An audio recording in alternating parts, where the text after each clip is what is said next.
G'day, I'm Mark from Self-Sufficient Me, and this is our 4th episode in our 5-part series on how to grow food in small spaces. Now I'm back home, as you can see, back in our largish acreage. It's really only fairly small. However, don't let that fool you, because we'll be doing plenty of upcycling stuff in this video that you can repurpose and use back in a small area. So just because we're shooting today here on the acreage, it doesn't mean that you can only do these tricks and tips of upcycling on bigger places, because that's not true at all. So without any further ado, let's get into it.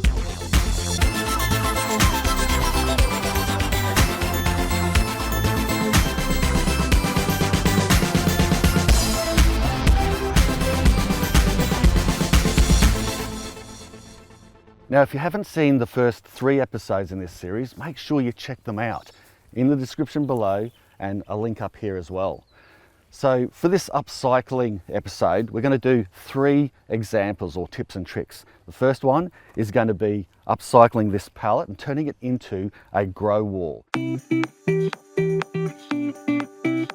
So we'll start with this, and it's a perfect grow wall because it gets the western sun, and we've already got one example going, and I'm keen to do the second one. So we'll do that one first. The second thing I want to do is show you guys how to upcycle old jars. We'll be using some of the old material from this in the jars. And the third upcycling tip or trick is using some plastic bottles and making mini greenhouses out of them. I think you'll like it. So let's start on the pallet first.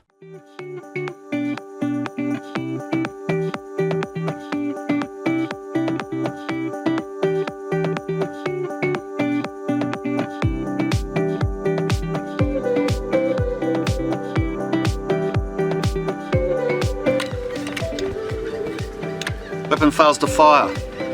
Cock lock. Look in. We're out of ammunition, sir. What do? Reload and continue firing. Oh, better put some ammo in.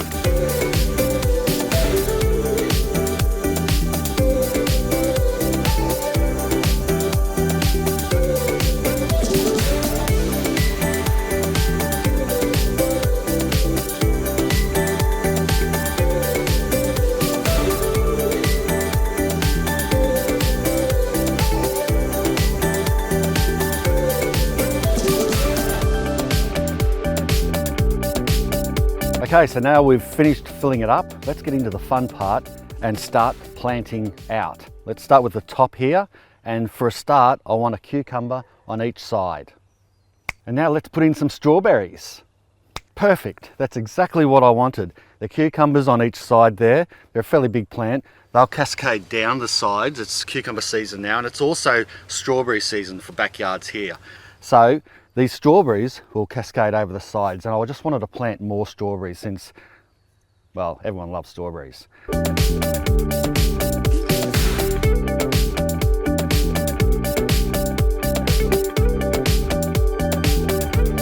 Just make a small hole and poke in.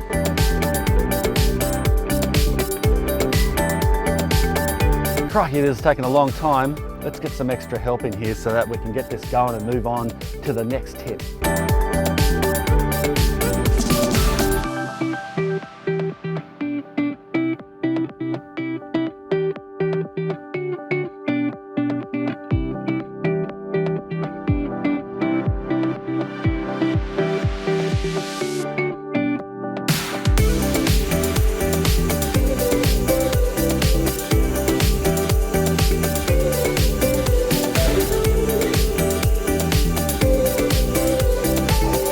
That's the watering done. Now you're going to think, gosh Mark, they look a bit sad. And yeah, they do, but that's because they've just been planted in and we've been fiddling with the root balls, pushing them in. That's not going to harm them, but they will look a bit sad for the first week or so until the roots start to develop, move into the medium, and then they'll start to get stronger, and as they mature, they will grow upwards, because all plants naturally want to grow upwards, and then they'll start filling out and getting bigger, and they'll fill out this whole space and it'll look really good. As you can see, I did one a week earlier, And this is only just a week old, and you can see the big difference. They were similar sized plants as this one, but you can see how they're starting to fill out already. They're curling upwards. Yeah, we might have had a few little failures, like this one in the end here is not doing the best, but you get the gist. You might have 1 or 2 little failures, but the rest will start filling out. And in about 4 weeks, this will just be a full wall of herbs, fruit, marigolds, everything. It'll look really magic. Right, well, that's the grow wall done. Why don't we move on to a couple of other smaller tips and tricks. The jar method first, and then we'll move on again to the mini greenhouses. So let's do that.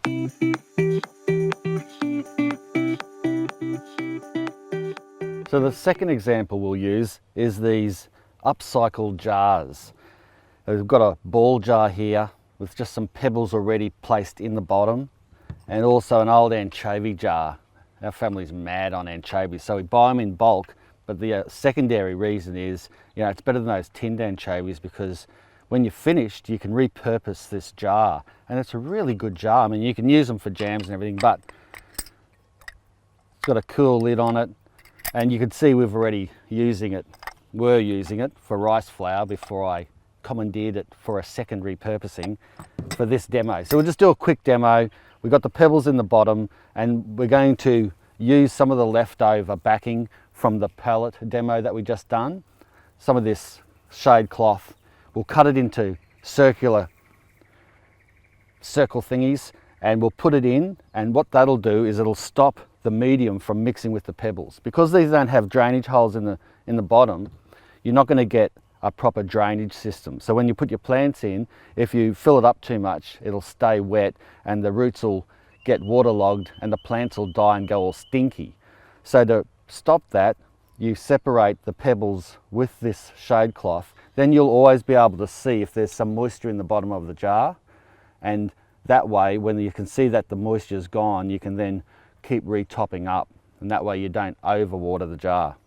So that's what we'll do. We'll cut the disc to size, then we'll put the medium in, then we'll plant the plants. I've just got some flat leaf parsley and some rocket, and that's it. So of course, before we start cutting these discs out, we better safety. No, I'm only joking.